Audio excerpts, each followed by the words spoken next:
Dimanche 9 février 2014, Madame, Messieurs, bonsoir. Merci de votre fidélité.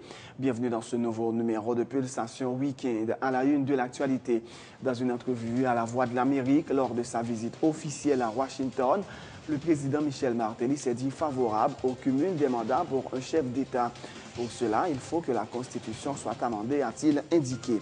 Cette disposition de la Constitution pourrait ralentir les efforts d'un chef d'État s'il n'y a aucune continuité au niveau des actions de l'exécutif, a ajouté le président Michel Martelly. La deuxième phase du dialogue interhaïtien débute ce mardi 11 février, toujours sous les auspices de la conférence épiscopale.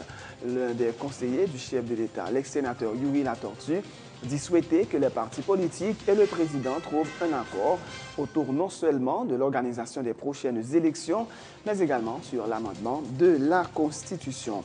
Le conseiller de la fusion, Victor Benoît, s'est dit inquiet quant au comportement des partis politiques pro-gouvernementaux qui n'ont manifesté, a-t-il dit, aucune volonté de faire des concessions. Le programme gouvernement Lacaillou a fait escale samedi au Gonaïves, à moins d'un mois de l'organisation du Carnaval national dans la cité de l'Indépendance. Plus de 1000 chambres d'hôtel et une soixantaine de maisons privées seront disponibles pour recevoir les fêtards, a annoncé la ministre du Tourisme Stéphanie Balmire-Vildouin. Elle a également fait état de la réfection de plusieurs plages au Gonaïves et dans les villes avoisinantes. Dans l'actualité internationale, la situation est toujours chaotique en Centrafrique. Au moins 10 personnes ont été tuées samedi soir et de nombreux bâtiments incendiés à Bangui en proie également au pillage. Au moins 3 morts et une vingtaine de blessés suite à des tirs d'obus sur la vieille ville de Homs lors de l'évacuation des civils. Le régime et les rebelles syriens s'accusent mutuellement d'avoir violé la trêve. Dans l'actualité sportive, le FC Barcelone a repris la tête du classement de la Liga en s'imposant 4-1 ce dimanche sur le terrain du FC Séville pour le compte de la 23e journée du championnat. Les Barcelonais sont ex-aequo avec les deux équipes madrilènes, mais se hissent en tête à la faveur d'une meilleure différence de but. Madame, Messieurs, restez branchés pour le développement de ces titres et de bien d'autres.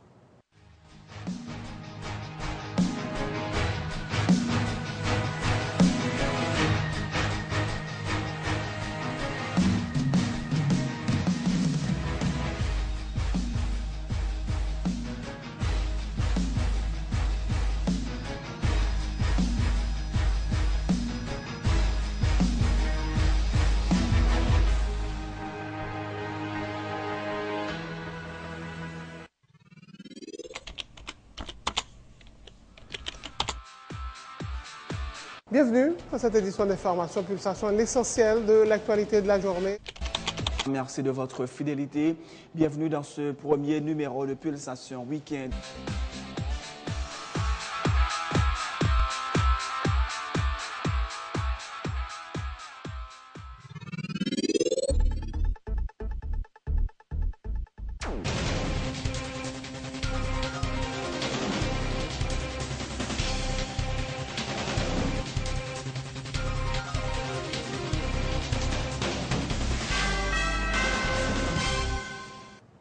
De chef, bienvenue dans le développement du journal, dans une interview accordée à la Voix de l'Amérique lors de sa visite officielle à Washington.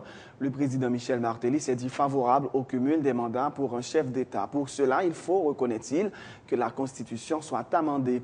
Cette disposition de la Constitution pourrait ralentir les efforts d'un chef d'État s'il n'y a aucune continuité au niveau des actions de l'exécutif d'un président à un autre, a-t-il dit. La véritable démocratie veut que ce soit le peuple qui choisit ses dirigeants, a souligné le président Martelly. Puis gros démocratie, c'est le peuple a choisi. Okay. Ouais, après 5 ans, le peuple a pensé qu'on fait un bon travail. Le peuple a voulu que vous faites 5 ans encore. C'est le peuple a choisi. Bien sûr, pour éviter de retourner à la dictature, ils mettent des balises dans la Constitution, des bagailles qui pour assurer qu'on n'ait pas fait plus que 5 ans. Parce que pour faire 10 ans, il faut faire son intervalle. Bon, là, son belle sécurité que vous mettez. Mais tout, il y a des ralentissements que vous provoquez. Parce que imaginez, par exemple, vous dire, programme que je prends est important pour la population. Par exemple, à faire voir l'école gratis là. Et bon président vient après, il dit, bon, il n'y a pas quoi ça important, il investit plutôt dans la technologie. Et puis il dit c'est pour moun dégager ou petit tout l'école, sous pas capable et payer ou à dégager ou moi le mettre comme dans parc industriel ou dans technologie pour moun travailler. Ça c'est vision président. Mais ça veut dire que ça veut dire que tout travail que le président était là en vente à faire, il vient perdu. Donc nous pas à avancer vraiment. Donc, on a souhaité un amendement dans la Constitution pour permettre au président de faire 2 mandats une après l'autre. Certainement. Ce n'est pas que je besoin de faire 2 mandats. C'est tout simplement que je pense que la baille, un président cap marché, chance ou bien opportunité pour le faire des bagailles, surtout si le peuple a tablé, que le continue à faire ça la faire. La deuxième phase du dialogue interhaïtien débute ce mardi 11 février, toujours sous les auspices de la conférence épiscopale. Les 23 représentants des partis politiques désignés au terme de la première phase du dialogue vont discuter avec le président de la République sur les accords conclus pendant les 8 jours de discussion. L'un des conseillers du chef de l'État, l'ex-sénateur Yuri Latortue, dit souhaiter que les 2 partis trouvent un accord autour non seulement de l'organisation des prochaines élections, mais également sur l'amendement de la Constitution. Yuri Latortue a réaffirmé la volonté de l'exécutif de créer un climat favorable à l'organisation des élections cette année. Yuri Latortue répond à Marie-Lucie Bonhomme à l'émission Sans détour. Il y a un truc qui est extrêmement important, Marie-Lucie, c'est que l'année ça, moi, je pense que c'est indispensable pour nous gagner l'élection. Et gagner tout point pour le discuter, moi, je crois qu'il faut converger vers un bagage. C'est entendre ça pour nous gagner de bonnes élections. Quand il y a, moi, autre parti exécutif, ça quoi fait débat pour l'exécutif. Moi, je vois la position de l'exécutif, c'est que le président, il vient de le dire, veut réaliser des élections. Pour nous-mêmes, dans le parti politique, là, aller au-delà. Nous voulons réaliser l'élection, mais nous voulons amendement. Parce que comme parti politique, nous ne pouvons pas supporter 4 élections. 6 constitutions auraient été même genre là. 2015, 2016, 2018, 2019. Ça, moi, à travers ces partis politiques, et qui étaient très bons au niveau du dialogue, c'est qu'ils veulent tous les élections, ils veulent de bonnes élections, ils veulent un climat approprié. Gagner 3 bagailles qui vous faites pour nous réaliser l'élection ça yo dans tant que nous avons les amendements. C'est la loi électorale, il y a un pile chapitre. Ouais, le contentieux administratif est important, le contentieux, la loi électorale sur la question du mandat du CTCEP puisque l'IVIN CEP qu'on y a et la loi électorale sur peut-être d'autres questions qui pas liées à l'élection par exemple sur les mandats sur les maires qui veulent aller aux élections. Loi sur parti politique là qui ba on délai à partir au plus inscrit. C'est ça qui est important pour nous faire. Ça, c'est un article nous avons modifié. Mais si nous entendons sur ça, nous croyons que modification est très rapide. Et le Sénat pas opposé à la Chambre des députés, puisque la mais si nous ne pas entendre, nous allons entrer dans un bouglio, côté que l'amendement loi électorale, CTCEP, fait nous venir rater l'élection. Moi, je crois que c'est ça qui va se jouer entre le président et les partis politiques. Participant lui aussi à Sans détour, le conseiller spécial de la fusion des sociodémocrates Victor Benoît dit croire que le chef de l'État pourrait s'appuyer sur sa majorité à la Chambre basse et compter sur ses alliés au Sénat pour que la loi électorale soit amendée dans le meilleur délai dans la perspective de l'organisation des prochaines élections. Victor Benoît s'est dit cependant inquiet quant au comportement des partis politiques pro-gouvernementaux qui n'ont manifesté, a-t-il dit, aucune volonté de faire des concessions. Tout est question de choix et de volonté politique, fait remarquer l'ancien président de la fusion. Pour moi-même, tout est question de volonté politique. D'accord? Parce que tout d'abord, de choix politique et de volonté politique. Ou bien on choisit pour nous faire barrer sérieusement, pour une bonne élection faite, ou bien c'est pour y vider. Si pour que nous voulons que l'élection faite dans de bonnes conditions, il faut que le changement soit fait. Maintenant, s'il y a la volonté politique de la part du pouvoir exécutif, pour barrer fait, à ce moment-là, il y a des gens qui parlent dans le Parlement, il y a une majorité, comme nous connaissons au niveau de la Chambre des députés, il y a des alliés au niveau du Sénat, même s'il n'y a pas de majorité. Donc, il y a possibilité, et si on se dit que les mandés, pour le faire, question de cours supérieur des comptes là, la prisonnier politique, ou qu'après la réalité très vite. Où est-ce nous tous les deux, nous très optimistes? Optimiste, moi pas. Moi pas, et je dis positif. C'est-à-dire que je vois les choses par le bon côté. Mais en même temps, il faut me dire que le combat est inquiété. Il y a des acteurs, il est clair que l'Église fait travailler correctement. Mais il y a des acteurs, et pas précisément du côté des gens qui représentent cet exécutif-là. Du côté des partis pro-gouvernementaux, eux-mêmes, on pas sentir sur consensus du tout. Il n'y a pas consensus du tout. Et c'est fait, bagaille au passé, gens yo même que yo veulent au mieux de leurs intérêts en tant que parti. D'accord? Bon, nous autres, partis de l'opposition, on s'est montré très consensuels. Nous fait concession sur eux, etc. De telle manière pour nous capables d'arriver à des élections. Mais nous tenons dit, pas élection pour élection, des élections pour débloquer PPIA, et puis pour nous capables d'arriver, s'il vous plaît, à un accord national.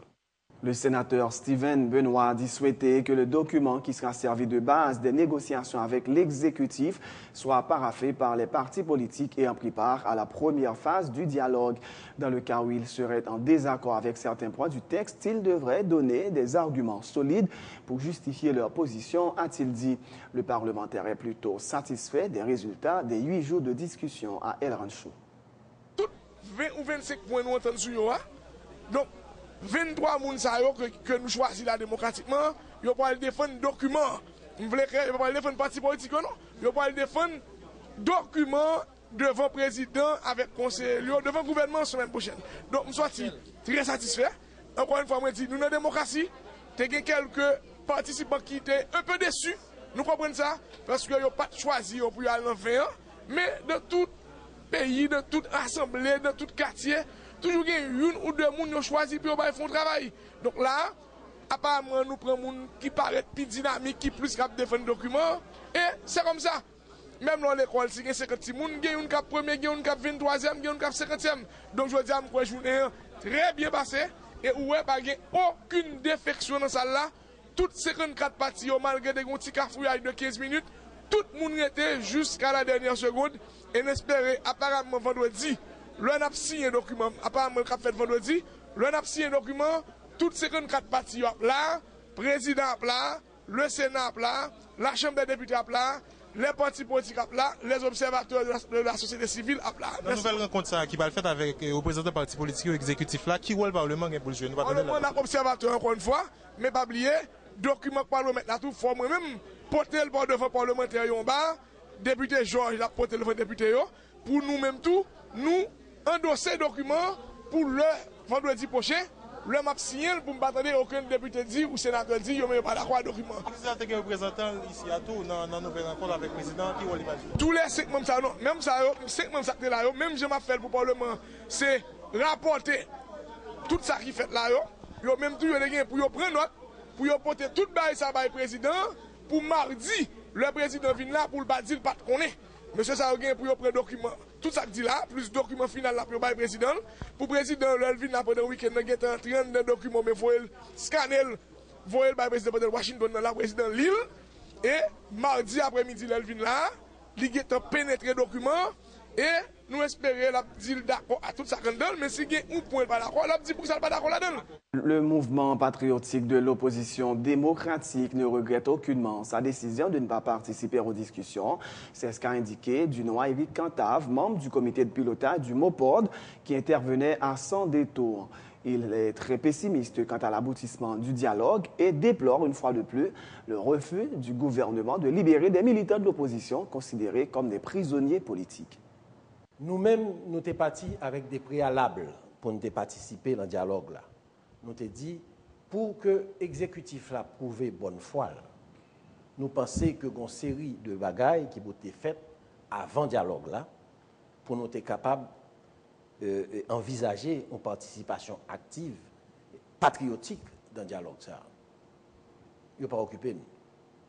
Je ne vais pas reciter tout préalable, mais nous connaissons qu'il y en a qui est important. Par exemple, nous avons des militants politiques qui sont encore emprisonnés. Donc, pas de regret? Pas du tout. Nous n'avons pas de regret parce que nous pensons que le problème est mal posé. Donc, la solution est difficile pour joindre. Okay. Et ce n'est pas que nous souhaitons que Bayo échoue, non? Ok. Et si nous souhaitons ça, que nous une entente qui trouvait dans le deuxième arrondissement entre exécutif et parti qui là pour y aller dans l'élection? Est-ce que nous pouvons dire, bon, puisque nous-mêmes ne pas participer dans la discussion, nous ne pas prendre l'élection? Parce que ça qui arrive nous là, c'est que train à parti quitter nous. Oui, vous connaissez, nous pas des jusqu'au boutiste, j'ai présenté nous, des extrémistes, j'ai présenté nous. Nous campons sur des positions de principe, nous campons sur des valeurs. des valeurs démocratiques, des valeurs morales, etc. Donc c'est ça qui fait que c'est ça qui justifie les positions. Mais nous pas en dehors d'Haïti. Mais nous t'as souhaité que arriver joindre une entente entre eux et que si entente ça t'apparaît une entente qui est bon pour Haïti, n'a pas de bravo. Mais si j'en nous prévois là que c'est un bagage entre petits copains qui fait pour qu'il y ait une certaine ligne, un certain gouvernement en place et certaines lignes, pour nous oublier une équipe dossier de dérive que le gouvernement fait, nous pas la donne et nous combattre. Tout à fait autre chose. Le programme gouvernement La Caillou a fait escale samedi au Gonaïve, à moins 2 mois de l'organisation du Carnaval national dans la cité de l'Indépendance. C'était l'occasion pour la ministre du Tourisme, Stéphanie Balméan-Vildouin, d'informer que plus de 1000 chambres d'hôtel et une 60aine de maisons privées seront disponibles pour recevoir les fêtards. Le ministère entend également encadrer les hôteliers pour un meilleur accueil des clients. La ministre Vildouin a également fait état de la réfection de plusieurs plages au Gonaïve et dans les villes avoisinantes dans la perspective des festivités carnavalesques.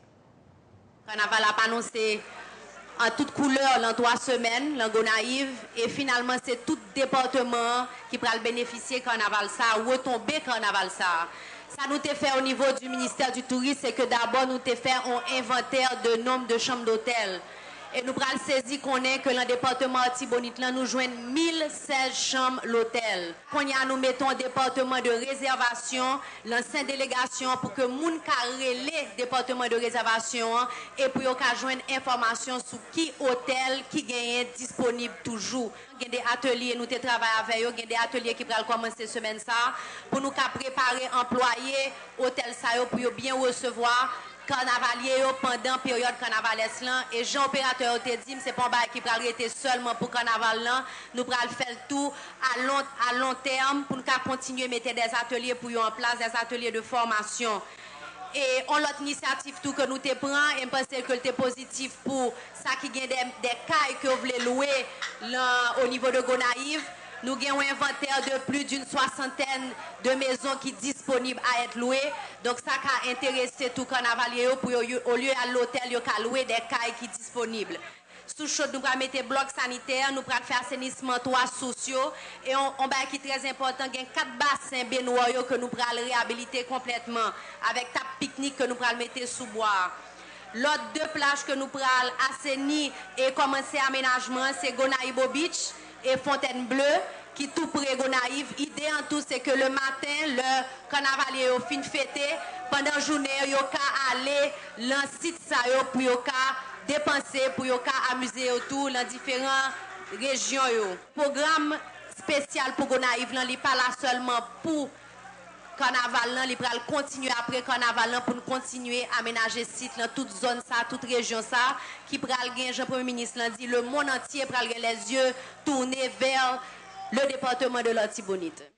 Lors de cette 4e sortie du programme gouvernement La Caillou au Gonaïve, des plaques d'honneur ont été décernées à des associations de planteurs et producteurs, dont Audalbert Vicard, qui a introduit plusieurs variétés de riz, dont le riz Sheila, qui porte le nom d'une de ses filles, sur le marché haïtien.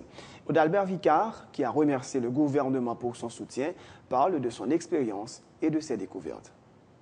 Quand je m'a fait pratique là, je rencontré avec un Thierry. Je dis à je contrôle le Thierry qui pas dans Gougous, mais c'est dans Gougous que je viens. Je dis que ça, viens avec lui. Je porte le mouton, je coquille en l'air. Je vais me gagner lui, piquer. Donc quand Thierry te joint, je fais regarder, je fais un mamite. Je fais un mamite Thierry avec lui. Mamite Thierry, je me fais bien vanter. Je prends tout le piquet, je fais ce bail Thierry, je le tiracher là.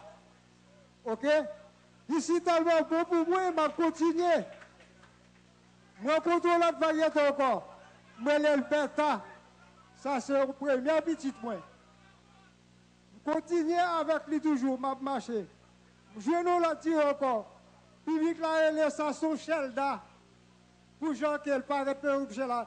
On parle jaune, on parle blanc. Bon, ok, là, je vais continuer. Pendant qu'on y a eu, le 1er mai 2012, je suis allé Port-au-Prince. Pendant que je suis arrivé, Damien, et puis le président apprécié me dit, il me courage, il dit, fais toujours. Je suis bon, même crayon l'autre là encore. Oui, ça, je me laisse à Dali, on petit moi toujours. J'ai 4 petits à madame moi. Je me laisse Dali.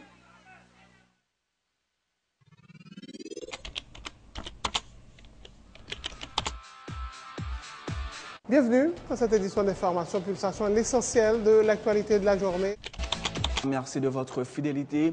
Bienvenue dans ce premier numéro de Pulsation Week-end.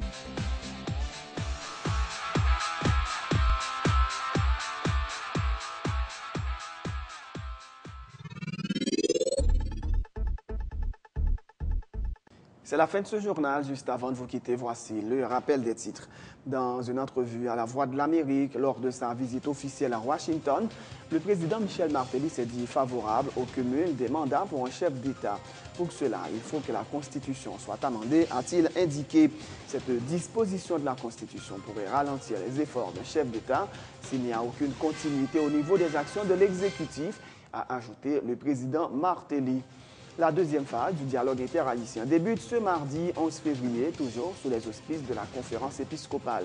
L'un des conseillers du chef de l'État, l'ancien sénateur Yuri Latortue, dit souhaiter que les partis politiques et le président trouvent un accord autour non seulement de l'organisation des prochaines élections, mais également sur l'amendement de la Constitution. Le conseiller de la fusion, Victor Benoît, s'est dit inquiet quant au comportement des partis politiques pro-gouvernementaux qui n'ont manifesté, a-t-il dit, aucune volonté de faire des concessions. Le programme gouvernement La Caillou a fait escale samedi au Gonaïves, à moins de mois de l'organisation du Carnaval national dans la cité de l'Indépendance. Plus de 1000 chambres d'hôtel et une soixantaine de maisons privées seront disponibles pour recevoir les fêtards, a annoncé la ministre du Tourisme, Stéphanie Balmire-Vildouin. Elle a également fait état de la réfection de plusieurs plages au Gonaïves et dans les villes avoisinantes. À l'étranger, la situation est toujours chaotique en Centrafrique. Au moins 10 personnes ont été tuées samedi soir et de nombreux bâtiments incendiés à Bangui, en proie également au pillage. Au moins 3 morts et une vingtaine de blessés suite à des tirs d'obus sur la vieille ville de Homs lors de l'évacuation des civils. Le régime et les rebelles syriens s'accusent mutuellement d'avoir violé la trêve. Dans l'actualité sportive, le FC Barcelone a pris la tête du classement de la Liga en s'imposant 4-1 ce dimanche sur le terrain du FC Séville pour le compte de la 23e journée du championnat. Les Barcelonais sont ex-aequo avec les deux équipes madrilènes, mais se hissent en tête à la faveur d'une meilleure différence de but. C'est la fin de ce journal. Merci de l'avoir suivi.